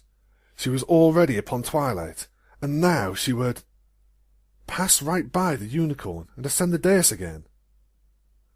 Twilight stared as the nightmare, mane and tail still flaring in eye-watering blue, summoned a new throne from the material of the dais and took her rest upon it, once again looking haggard and tired as she had not while filled with the furious wrath. It was bulky and intimidating as Celestia's had never been, a slate-grey bier that looked more like the one on which Celestia's body lay than the simple but elegant throne it replaced. It was also set up in the centre of the dais. No more twin thrones of Equestria here. "Well done," it said again, watching Twilight get up. "I am impressed. You have divined quite a bit about what is happening to you, with a respectably small amount of trustworthy information." "Well, since most of that information has been provided by, or taken from, my own mind," Twilight raised an eyebrow, "or something like that." The nightmare said nothing, but blinked and shrugged in such a way as to indicate that this may or may not be the case.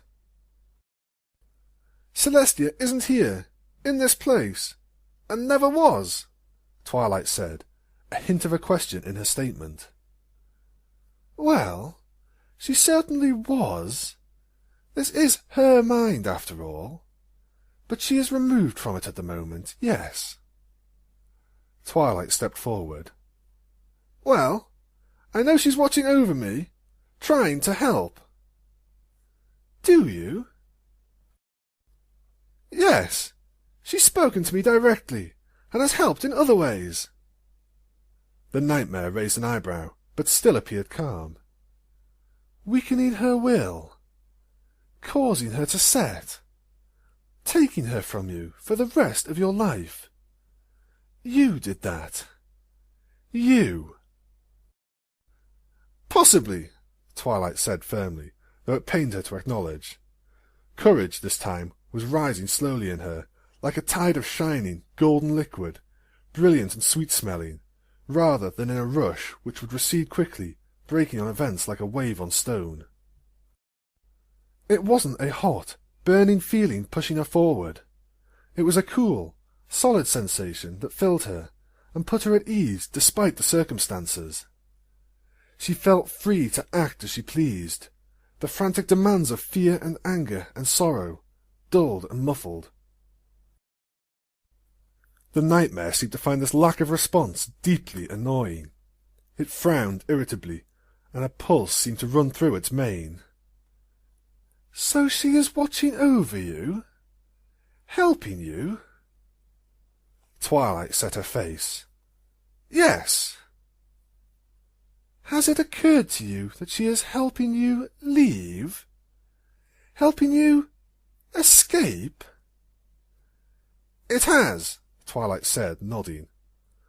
"I'm almost certain that's what she's doing, or thinks she's doing it in any case." The creature favoured her with a scornful sneer, rolling its eyes. "I suppose it's too much to ask that you accept her help?" "Yes." "And what virtue are you pretending this arrogance is? Loyalty?" "No," Twilight said. "Just being there when she needs me.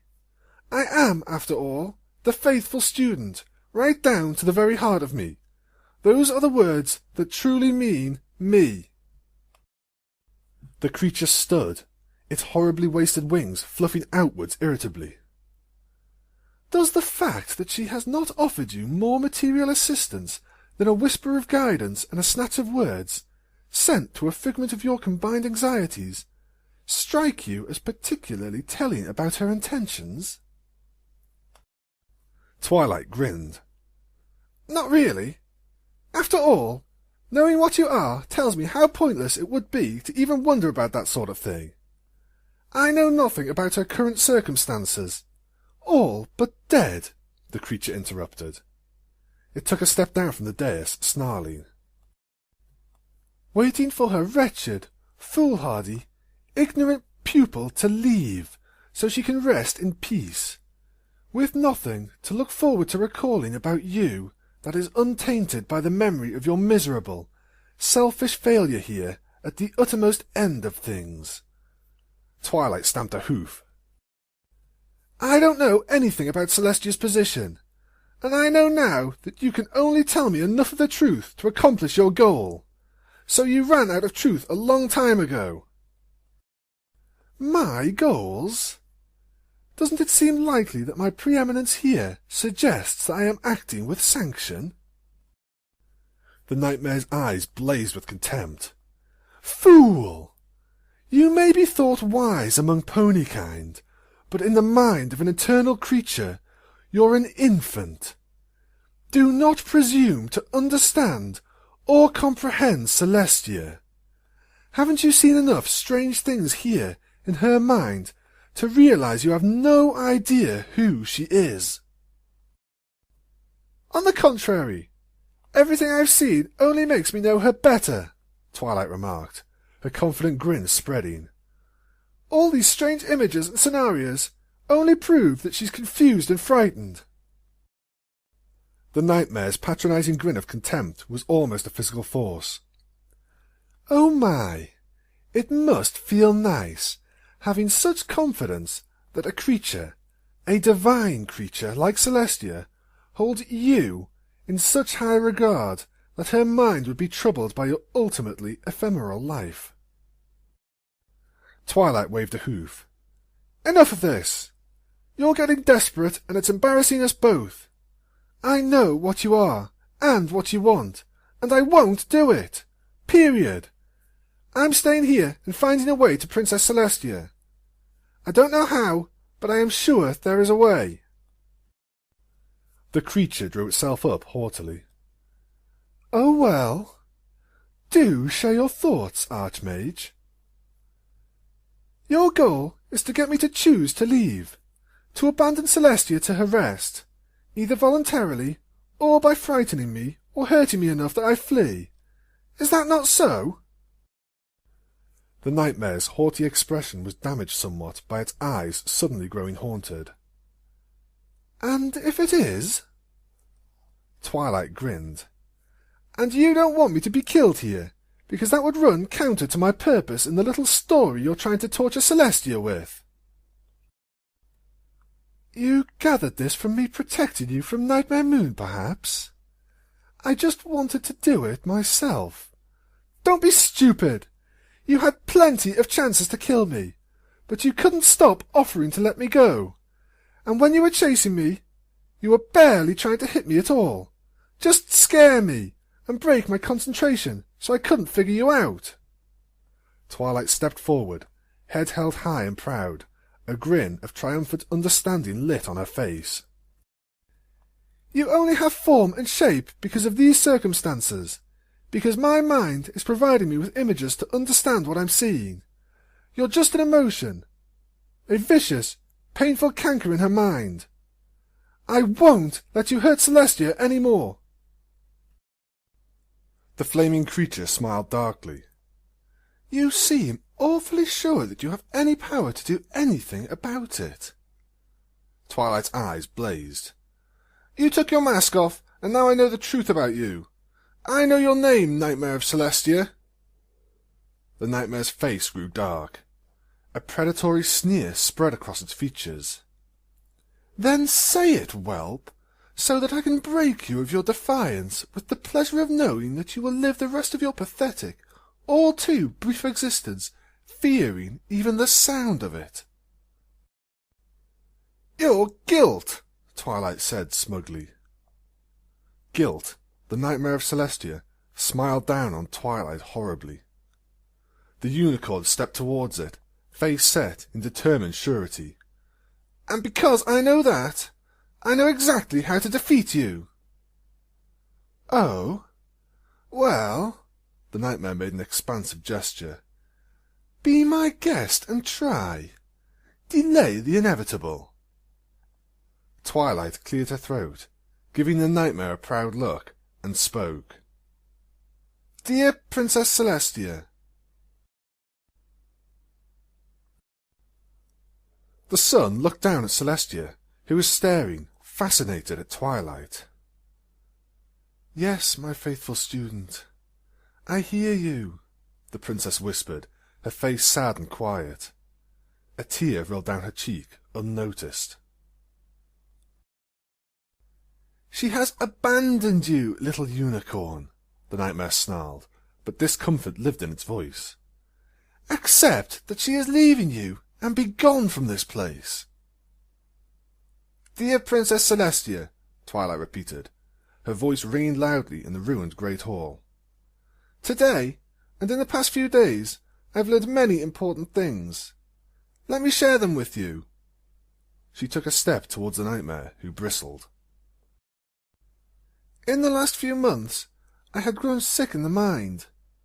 I was afraid that you no longer cared about me, or had at the very least lost interest in our personal relationship, and cared more about our professional association. I was terrified to confront you about it, because if I did, I might learn that I was right. Twilight's grin as she prowled forward towards guilt would have made a tiger sit down and take notes. Stay away from me, or... the nightmare hissed. So I drove myself mad, trying to make myself perfect for you, thinking that if I did, you'd come to me and love me again like you did when I was your student. But I was acting out of fear, and was destroying myself. I couldn't bring myself to face the possibility that something so important to me might be changing into something so painful. Even the possibility terrified me. The nightmare stepped backwards. Stay back! Twilight's smile began to soften as she drew closer to the nightmare. Luna helped me face that fear, deep in my mind, and helped me dream for myself again, instead of dreaming only of pleasing a version of you which never really existed. I saw something in the vision of my heart's true desires that has helped me understand what's happening here. When I was a student, I always thought of you as perfect. You were so powerful, so wise, so giving, so beautiful, and eternal it seemed to me, above and beyond the petty cares of mortal ponies. But that's the mask, isn't it? The same mask I was trying to wear. You wear it because that's what your position seems to demand of you. Stay away from me with your empty words, Twilight Sparkle, the nightmare bellowed. But in my heart of hearts, I understood what my mind wouldn't see. You're terribly lonely, aren't you? Twilight's eyes filled with loving tears, her heart spilling over with affection and sympathy.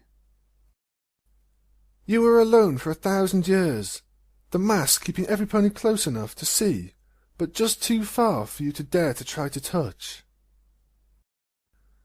There's something more to all of this, I can tell. Something about the eternal sun and this whole rising and setting business. But this whole time, I've been wandering in an empty mind, having my fears bounced right back at me, not because you're afraid of setting itself. It's me you're really afraid of, isn't it? You're afraid that if I learn the truth of things, if you confess the source of our alienation and my pain, I'll leave you, and you'll be truly alone. The nightmare scoffed. Arrogant fool! Do you really think? Twilight gave it a harsh glare as she continued. That's what guilt is doing, trying to make me abandon you, because in your mind you think you deserve to be abandoned. It would be something like a punishment for what you've done, but in a petty way it would be a comfort to you if I ran from you. That would be a reflection of weakness on my part, and in playing into your guilt, I'd provide you with the comfort at least of you not having to see my face as you confess. You'd always be able to say, in the smallest part of your mind, in the end, Twilight was frightened off by how big being involved with me was. She never really understood. And you could set and be done with things, running from the pain, leaving me behind in the distant past. Princess, if you have ever let yourself trust me implicitly, do it now. Both of us have been in terrible pain. We both still are. But please, stop indulging your guilt.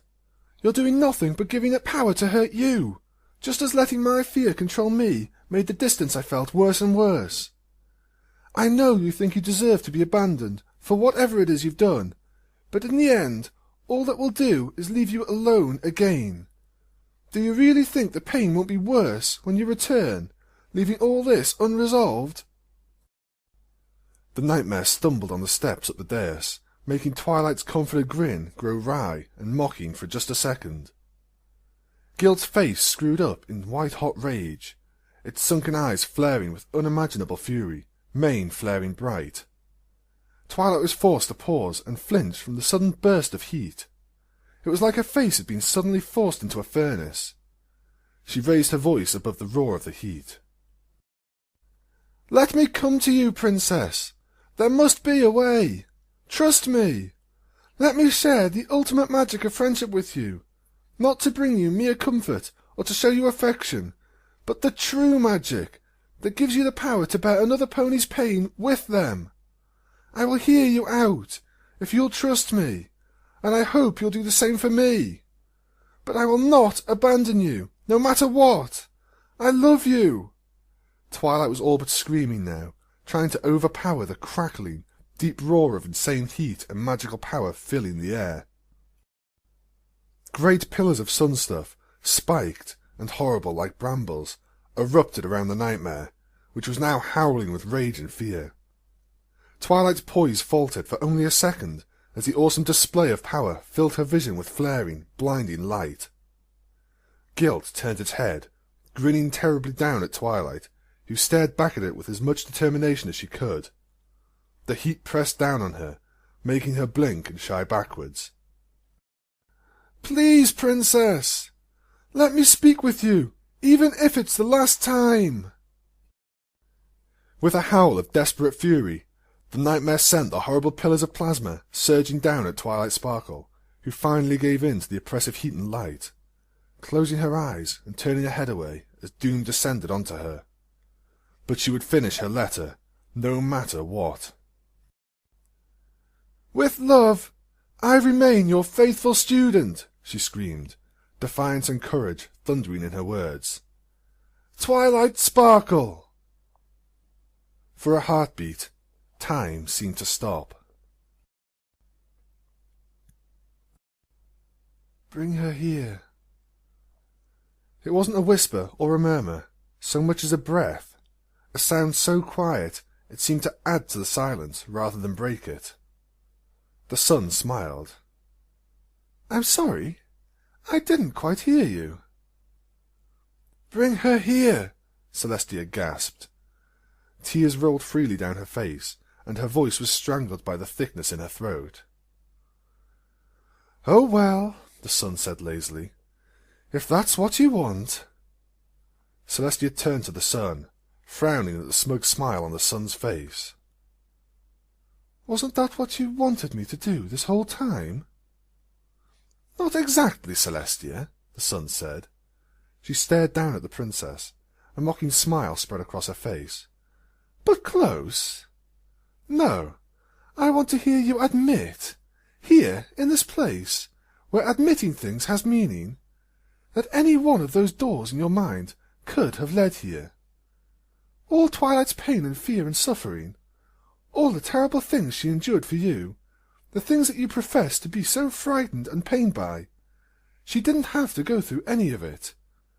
You could have spared her the pain and brought her here, even before I got free."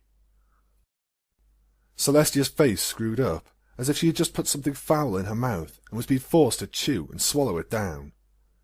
She looked away from the sun, her eyes guilty and pained. "Don't turn away from me," the sun snarled. She reached out with her hoof, taking Celestia's head into her iron control once again, and drawing the princess's suddenly terrified gaze to her own. "Not now! Not after everything you've done! Not if you want me to bring Twilight Sparkle to you! Look me in the eye, and admit that you are a selfish, venal coward who deserves every second of pain she gets." The two were held in this tableau for some time, eyes locked on each other's. Then Celestia blinked. A change came over her. Terror and pain seemed to abate. Not fade, just fall into the background, as she came to a decision. "Let go of me, please," Celestia said calmly. The sun let her hoof fall away, sighing heavily, and stepped back to allow the princess to rise, holding her in a contemptuous glare. Celestia looked at the sun firmly. The reluctance and sorrow were obvious on her face. "I admit these things." "What things?" the sun snapped. "I admit to being a coward," Celestia said, obviously forcing the confession from herself. "I admit to letting my mind torture Twilight Sparkle because I could not bring myself to face her. I admit that I had hoped against hope that Twilight would give up." She trailed off, looking uneasy. "Go on." The princess gave the sun a sullen glare for a moment, then cleared her throat and continued. "Bring Twilight to me so that we can speak one last time, and then I will willingly surrender myself to whatever punishment you desire." "And you'll tell her everything?" "Everything." The sun frowned. "Swear it." "As I am Celestia, Princess of the Sun," Celestia recited, her face heavy with guilty discomfort at this necessity, "I swear that I shall speak the truth, whole and complete, to Twilight Sparkle, to your satisfaction." At this, the sun smiled viciously. "Don't think I'm doing you a favour bringing her here, Celestia. No, no. Your punishment begins with her." Celestia actually managed to raise a suspicious eyebrow to this statement. "Oh?" "Indeed," the sun said, her smile growing wide and cruel. "Perhaps Twilight won't find it in herself to forgive you for the things you've done.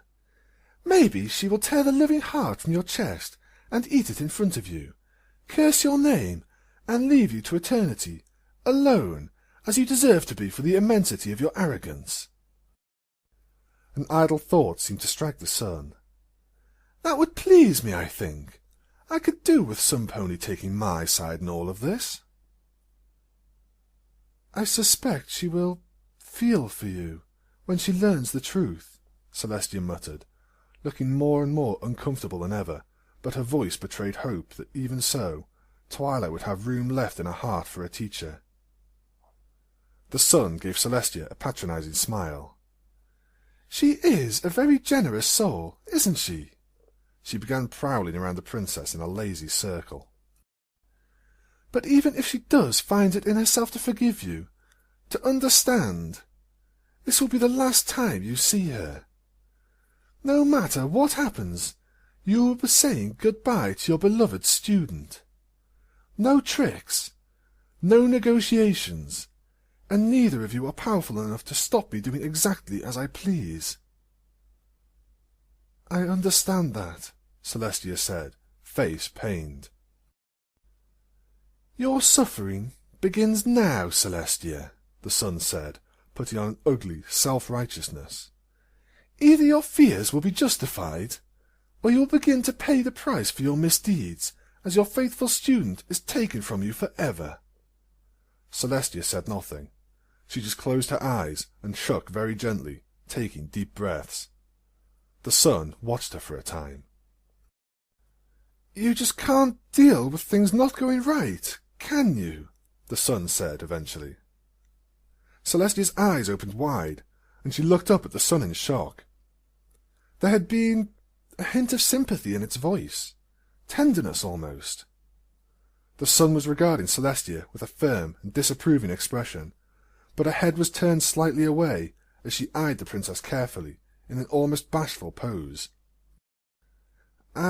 Celestia began. "Well, I'd better get going," the sun declared, and spread her wings. Twilight felt the approaching heat, and trusted Celestia. Trusted herself to have been right. Trusted the risks she had taken. Believed. No matter how certain she was intellectually, now was the final test of her strength. She closed her eyes and stood firm, accepting Celestia's decision, whatever it was. The fiery wrath spilled over her with all the furious, destructive power of a warm summer breeze. Twilight's body failed to be crushed under the gentle pressure, just as her skin and viscera remained uncooked, and her hair and coat did not burst into flames. Twilight opened her eyes to see the trembling form of the nightmare, now furiously trying to summon anything with which she might once again lash out at the unicorn, who stood calmly before it. The great hall of Canterlot was restored to its original beauty and majesty, pillars standing proud, and windows gleaming in the amber light of a serene and peaceful sunset. The colours of the rosace behind the renewed twin thrones burned bright as gemstones. The nightmare seemed small and wretched against this display of majesty, where it had once seemed so huge and powerful amongst the ruins it had created. "You only have as much power as she gives you," Twilight said, calmly watching the creature flail. "I don't know why I was even worried for a second. Here at the end—" The nightmare looked down on Twilight with fury in its eyes. "It doesn't matter. None of it does. Celestia will be taken from you by time, and you from her. I never really die away." Twilight stepped forward, smiling just a little at the creature's expression of sudden fear as she did so. She mounted the dais, wincing slightly at the pain in her rear leg as she did so. The nightmare backed away from her, stumbling over Celestia's throne as it did so. "What is this?" it hissed. Twilight sighed. "Guilt is anger at the self," she said. The words appeared in a chunk in her mind. It was probably a quote from something she had read once upon a time. The familiar sensation of her mind gently tossing up information for her was a comfort after the constant panic of the last few days, months. She was still worried, of course, but— "So?" the nightmare spat, leaning away from her wretchedly. She didn't know why this seemed important, but Twilight suddenly leapt forward and wrapped her forelegs around the creature's neck, ignoring its sudden curses of terrified indignation. Its flaming mane felt no more hot than holding a hoof over a campfire. "I'm sorry," she said. "Sorry?" "Yes," Twilight said, letting go of the creature. "It must be very hard, being guilt." The nightmare regarded her quizzically, a strange half-smile of incredulous amusement threatening to bloom on its face. "You yourself pointed out that I am not a being, just an image, a phantom, an abstraction of an emotion, so your mind could understand what it was being presented by Celestia's mind." Twilight looked up at it seriously. "Still—" "I do not understand what you are trying to do, Twilight Sparkle," the nightmare said quickly, in haughtily tones. "You know very well that I cannot." Twilight nodded, but gave it a sympathetic smile in any case. "But," the nightmare said, its voice softening into a guilty tone of admission, "I did enjoy sitting with you for that short time. I know you did." Despite everything, tears threatened Twilight's eyes as she looked at the proud expression on the terrifying creature that had so recently threatened her with oblivion. "It's why you had to try to hurt me and push me away. That's guilt, right? You can't help but want the thing that pains you nearby, but it just makes the pain worse, so you are compelled to lash out. I know how much a desperate conflict inside you hurts." If the nightmare had anything to say on this topic, it kept it to itself, instead raising its head to indicate the far doors to the hall. "It seems that your faith has been rewarded, faithful student." And as the sound of Twilight's true name passed its lips, the nightmare faded, holding Twilight's gaze until there were no eyes to see. Twilight turned and looked at the great arched doors, which were thrown wide open, framing the form of Princess Celestia. "Princess?" Twilight asked cautiously. She trotted down from the dais, limbs burning. The white figure grinned and turned, fleeing out into the gardens. "Hey!" Twilight shouted, all suspicion cast aside by indignation. Despite the pain and a slight limp, she worked herself into a gallop and chased after the vanishing form of Celestia. They ducked and bobbed through the maze of hedgerows. Twilight turning corners to see a flash of white flank vanish round the next, or leapt through a row of bushes only to see white wings folding on the other side of the next set. A hint of faded tail, a little titter of laughter. Little hints of her quarry drove the unicorn forward as she moved, ignoring her body's protests. Finally she rounded a bend, turning on her wounded leg in a way that summoned a fiery lance of pain. She grunted and ignored it, willing her knee to stay firm despite the lingering weakness, because there at the end of the hall of topiary sat Celestia, before an ornamental wire gate, the entrance to the Gardens of the Muses. Inside the gate, though, was a hazy vision of a distant seashore. The alicorn gave Twilight a sly little grin, raising her eyebrows a couple of times suggestively, and stepped through. Heedless of the danger, Twilight darted forward, her face set with determination, and vanished into the portal. Luna looked down at Twilight and Celestia, eyes widening. Fluttershy looked up at her from where she had a hoof placed over Twilight's chest, shaking her head miserably as tremendous sadness welled up in her eyes. "Princess," Applejack said, the only pony who could find her voice. Luna hung her head.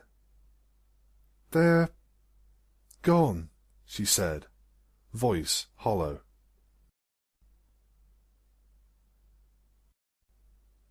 Twilight came to a halt and stared.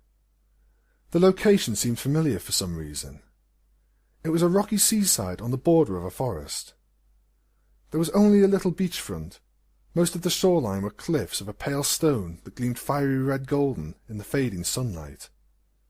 A gentle, cool breeze drifted through the trees, causing them to whisper calming words and peace directly to Twilight's heart, despite her knowledge that it was just the sound of wind amongst supple, broad leaves.